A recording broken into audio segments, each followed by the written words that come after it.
بسم اللہ الرحمن الرحیم۔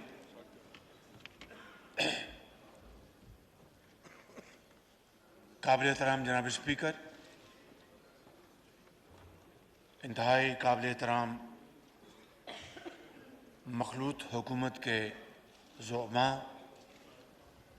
اور میرے تمام معزز ممبران قومی اسمبلی، جناب اسپیکر، میں اللہ تعالیٰ کا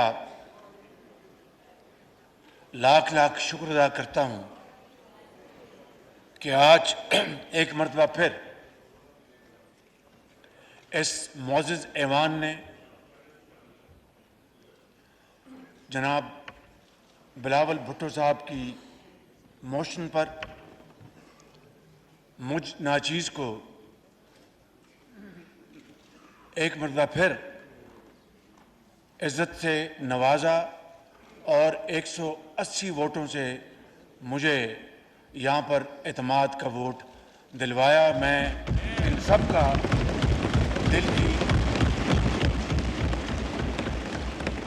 گہرائیوں سے شکریہ ادا کرتا ہوں، اور جناب اسپیکر، آپ کو اور آپ کے توسط سے اپنے تمام زعماء کو، جن میں جناب آصف علی زرداری صاحب، جناب بلاول بھٹو صاحب، جناب مولانا فضل الرحمان صاحب، جناب مولانا اسد محمود صاحب، جناب ڈاکٹر خالد مقبول صدیقی صاحب، جناب سردار اختر مینگل صاحب، جناب سردار خالد مکسی صاحب، جناب چودھری شجاعت حسین صاحب، جناب چودھری سالک حسین صاحب، جناب ایمل ولی خان صاحب، جناب امیر حیدر خان ہوتی صاحب، جناب نوابزادہ شاہزین بگٹی صاحب، جناب محسن داور صاحب، جناب اسلم بوتانی صاحب، جناب پروفیسر ساجد میر صاحب، جناب ڈاکٹر عبد المالک صاحب، جناب آفتاب شیرپاؤ صاحب، جناب محمود اچکزئی صاحب، جناب شاہ احمد نورانی صاحب اور جناب علی نواز شاہ صاحب، ان سب کا فرداً اور اجتماعاً میں شکریہ ادا کرتا ہوں، اور میں آپ کو یقین دلاتا ہوں کہ انشاءاللہ اس ایوان نے جو ایک مرتبہ پھر مجھ ناچیز پر اعتماد کیا ہے، میں اللہ تعالیٰ کے فضل و کرم سے آپ کا مان رکھوں گا، کبھی اس کو ٹھیس نہیں پہنچاؤں گا۔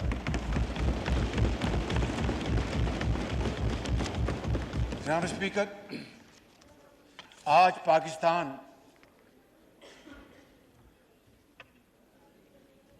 شدید مشکلات میں ہے۔ وہ میری وجہ سے یا اس ایوان کی وجہ سے نہیں، معزز ممبران کی وجہ سے نہیں۔ 2018 میں جہاں پہ اس ملک کی معیشت تھی، وہ پاکستان کی دنیا میں ایک مانی ہوئی معیشت تھی جو بڑی تیزی سے ترقی کر رہی تھی۔ اس کے بعد جناب اسپیکر، ایک جھرلو زدہ الیکشن کے نتیجے میں، اور آج ہر چیز سامنے آ چکی ہے کہ وہ فراڈ الیکشن کس طرح ہوئے، کس طرح جنوبی پنجاب کے بعض لوگوں کو مجبور کیا گیا کہ آپ فلاں کی ٹکٹ چھوڑیں اور فلاں کی ٹکٹ چھوڑیں اور وہ دوپٹہ پہن لیں۔ جناب اسپیکر، ساری دنیا جانتی ہے، جی پٹکا کہتے ہیں یا جو بھی کہتے ہیں جناب۔ Order in the house please. جی پرائم منسٹر صاحب۔ جناب اسپیکر، ساری دنیا جانتی ہے کہ کس طرح آر ٹی ایس کو بند کروایا گیا، اور پاکستان کی 75 سالہ تاریخ گواہ ہے کہ الیکشن کے نتائج، آپ بھی ایک نصف شہری علاقے اور نصف دیہاتی علاقے سے آپ کا تعلق ہے جناب اسپیکر، تو آپ مجھ سے بہتر جانتے ہیں کہ شہروں کے نتائج ہمیشہ دیہاتوں کے مقابلے میں جلدی آئے۔ یہ تاریخ میں پہلا الیکشن تھا کہ دیہاتوں سے چند گھنٹوں میں نتائج آنے شروع ہو گئے اور شہروں کے نتائج کئی ہفتے مہینوں التفا کا شکار ہو گئے۔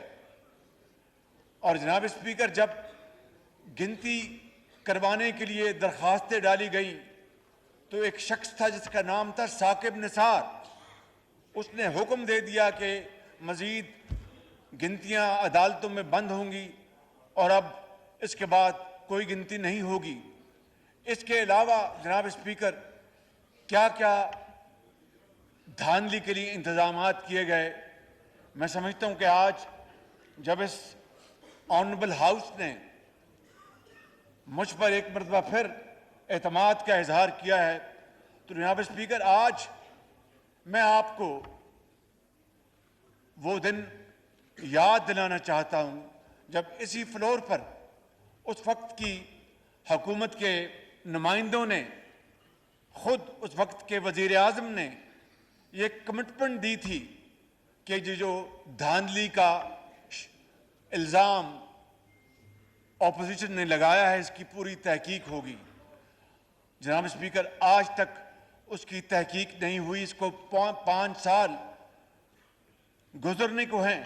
میں آج اپنی طرف سے اور اس معزز ایوان کی طرف سے آپ کی خدمت میں یہ مطالبہ پیش کرتا ہوں کہ آپ اس دھاندلی کی بھرپور تحقیق کروائیں اور دودھ کا دودھ اور پانی کا پانی ہونے دیں تاکہ پوری قوم کو پتہ لگے کہ کس طرح مینڈیٹ چرایا گیا۔ جناب اسپیکر، اس کے بعد ہم نے یہ ذمہ داری سنبھالی، جو چیلنجز سامنے آئے وہ آپ کے سامنے ہیں، کئی مرتبہ اس کے اوپر یہاں بات ہو چکی، میں اس کے اوپر وقت ضائع کیے بغیر یہ کہوں گا کہ جب IMF سے ہماری گفت و شنید بڑی تیزی سے آگے بڑھ رہی تھی تو عمران نیازی کے اشارے پر 2 صوبائی وزرائے خزانہ کو یہ کہا گیا کہ آپ IMF کی شرائط، جو وفاقی حکومت، جو نئی حکومت تھی، اس کے لیے مشکلات قائم کرنے کے لیے، وہ مشکلات میرے لیے نہیں تھیں، جناب زرداری صاحب کے لیے نہیں تھی، 22 کروڑ عوام کے لیے تھی۔ ان کے راستے میں کانٹے بوئے جا رہے تھے کہ آپ کہہ دیں کہ ہم ان شرائط کو نہیں مانتے۔ یہ وہ سازش ہے جناب اسپیکر جس کا ایک سلسلہ لا امتناعی ابھی تک جاری ہے۔ پھر وہ سائفر کو آپ اچھی طرح جانتے ہیں، امریکہ کو کس طرح نشانہ بنایا گیا کہ جناب وہ اس ملک کے اندر اس نے سازش کے ذریعے حکومت کو بدلوایا، یہ امپورٹڈ حکومت ہے، اور کس طرح چین اور روس کے حوالے سے ہمدردی کا اظہار کیا گیا۔ وہ ہمدردی کا اظہار نہیں تھا، وہ مگرمچھ کے آنسو تھے۔ اور آج جناب اسپیکر، میں یہ بات یہاں پر کھڑے ہو کر آپ کی خدمت میں عرض کرنا چاہتا ہوں کہ اللہ تعالیٰ کے بے پایاں فضل و کرم سے ہماری حکومت کے زعماء، جن میں فورن منسٹر شامل ہیں، جن میں MOS پیٹرولیم شامل ہیں، ان کی اور تمام باقی وزارتوں کی محنت سے اس وقت جب میں آپ سے گزارشات کر رہا ہوں، رشیا میں پاکستان کے لیے سستے تیل کا جہاز، اس میں تیل جو ہے اس میں لادا جا رہا ہے اور وہ جلد پاکستان لے کے آئے گا۔ مجھے بتائیے کہ امپورٹڈ حکومت ہوتی تو روس ہمیں تیل دیتا؟ جناب اسپیکر، یہ ہیں وہ سازش، بدترین سازش جو پاکستان کے خلاف کی گئی۔ اور جناب اسپیکر، میں آپ کو یہ کہنا چاہتا ہوں کہ اب سازش کس طرح سامنے آ رہی ہے۔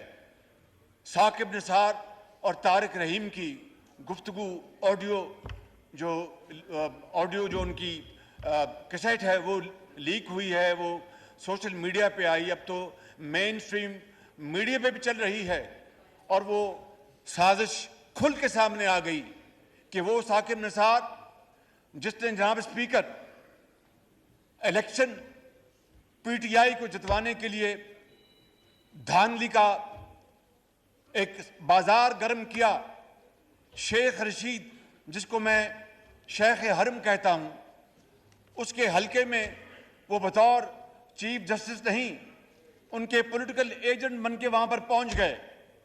وہ ثاقب نثار جناب اسپیکر جس نے پاکستان کے اندر ہسپتالوں کا نظام تباہ کر دیا، وہ ثاقب نثار جناب اسپیکر جس نے 2.5 سال دن رات سو موٹو لے کر اس قوم کا حلیہ بگاڑ دیا، وہ ثاقب نثار جس نے پی کے ایل آئی میں اپنے بھائی کو بھرتی کرانے کے لیے اس کا بیڑا غرق کر دیا، اور وہ سینکڑوں مریض جو کہ جن کے گردے کی پیوند کاری ہونی تھی، جناب اسپیکر وہ موت کے منہ میں چلے گئے۔ جناب اسپیکر آپ اندازہ فرمائیں کہ 20 ارب روپے سے وہ ہسپتال بنا۔ کبھی وہ کے پی جاتے تھے اور کبھی کسی کچن میں جا کر وہ برتن دیکھتے تھے، ہفتے اور اتوار کو وہ اپنی عدالتیں لگاتے تھے۔ ایک دن مجھے بھی انہوں نے بلایا لاہور میں اور مجھے کہا کہ آپ نے کیا کیا ہے؟ میں نے کہا جناب ہم نے بجلی کے کارخانے لگائے ہیں۔ تو کہنے لگے ہمیں تو کوئی بجلی نظر نہیں آ رہی۔ تو میں نے کہا آپ ایسے ہی ٹھنڈے کمرے میں بیٹھے ہوئے ہیں؟ وہ گرمیوں کے دن تھے، میں نے کہا آپ ٹھنڈے کمرے میں بیٹھے ہیں، ایسے تو نہیں بیٹھے ہوئے آپ، یہ ایئر کنڈیشن چل رہے ہیں، بجلی سے چل رہے ہیں۔ جناب اسپیکر یہ ہے وہ صورت گری، اور آج وہ ثاقب نثار جن کا کردار پوری قوم کے سامنے آ گیا ہے، وہ کہہ رہے ہیں طارق رحیم کو، ہائے صاحب وہ دیکھ لینا، وہ فلانے نے وکیل کر لو، تو ہاں جی ہو رہا ہے، جی بالکل ہو رہا ہے، اے ذرا 2010 کا فیصلہ پڑھ لو، اس کے بعد انہوں نے کوئی رستہ نہیں ملتا انہوں نے۔ جناب اسپیکر یہ اب اس کے بعد کوئی شک رہ گیا ہے کہ یہ سازش میرے خلاف، یہ اس حکومت کے خلاف نہیں ہے، یہ اس ایوان کے خلاف نہیں ہے، یہ پاکستان کے خلاف سازش ہے۔ اور آج پارلیمان کے فیصلوں کو جناب اسپیکر چیلنج کیا جا رہا ہے۔ مجھے اس پارلیمان نے منتخب کیا ہے بطور وزیر اعظم۔ جناب اسپیکر اگر یہ پارلیمان ایک فیصلہ کرتی ہے اور اپنے بحث کے بعد ایک نتیجے پہ پہنچتی ہے اور وہ حکومت کو اور وہ کابینہ کو پابند کرتی ہے، تو میرا فرض ہے کہ پارلیمان کے فیصلے کا احترام کرنا، میرا فرض ہے کہ میں ان کے ساتھ کھڑا ہوں۔ جناب اسپیکر جو فیصلے انہوں نے کیے ہیں، جو قراردادیں انہوں نے پاس کی ہیں آپ کے توسط سے، میں اور میری حکومت ان کے ساتھ کھڑی ہے، میں ان کا مان نہیں توڑوں گا اور ان کے ساتھ کھڑا ہوں بالکل جناب اسپیکر ہر صورت۔ جناب اسپیکر یہ ہو نہیں سکتا کہ پارلیمان قانون بنائے اور قانون اپنی شکل اختیار کرنے سے پہلے عدلیہ اس کے اوپر اسٹے آرڈر دے دے۔ یہ ہو نہیں سکتا، یہ ممکن نہیں ہے۔ جناب اسپیکر یہ ہو نہیں سکتا کہ پارلیمان آئین بنائے۔ 73 کے آئین کے حوالے سے ابھی ہم نے سیلیبریشنز پچھلے ہفتوں ہم نے اور ان کی خوشیاں منائیں کہ کس طریقے سے ہمارے بڑوں نے مل کر وہ ایک آئین بنایا۔ اور جناب اسپیکر آئین کو بنانا، آئین میں ترمیم کرنا یہ پارلیمان کا اختیار ہے۔ عدلیہ کو آئین ری رائٹ کرنے کا کوئی اختیار نہیں، یہ ہو نہیں سکتا۔ آج یہ ہے وہ قانون کی خلاف ورزی اور آئین کی خلاف ورزی جو ہو رہی ہے، اور جناب اسپیکر اس کے اوپر اگر پارلیمان صدائے احتجاج بلند کرے، اس کے اوپر پارلیمان اگر کھڑے ہو کر یہ کہے کہ ہم اس کی اجازت نہیں دیتے، تو پھر اس کے اوپر جناب کنٹیمپٹ کا وار اس کے لیے تھریٹ کیا جائے، فیصلے میں لکھا جائے کہ جناب آپ نے ہمارا حکم نہیں مانا، تو اس کا مطلب یہ ہے کہ آپ کا وزیر اعظم جو میجورٹی جو ہے ہاؤس کی کھو بیٹھا ہے۔ آج ہاؤس نے اپنا فیصلہ دے دیا ہے، آج ہاؤس نے اپنا فیصلہ دے دیا ہے، اور یہ فیصلہ ان کے لیے ہے جنہوں نے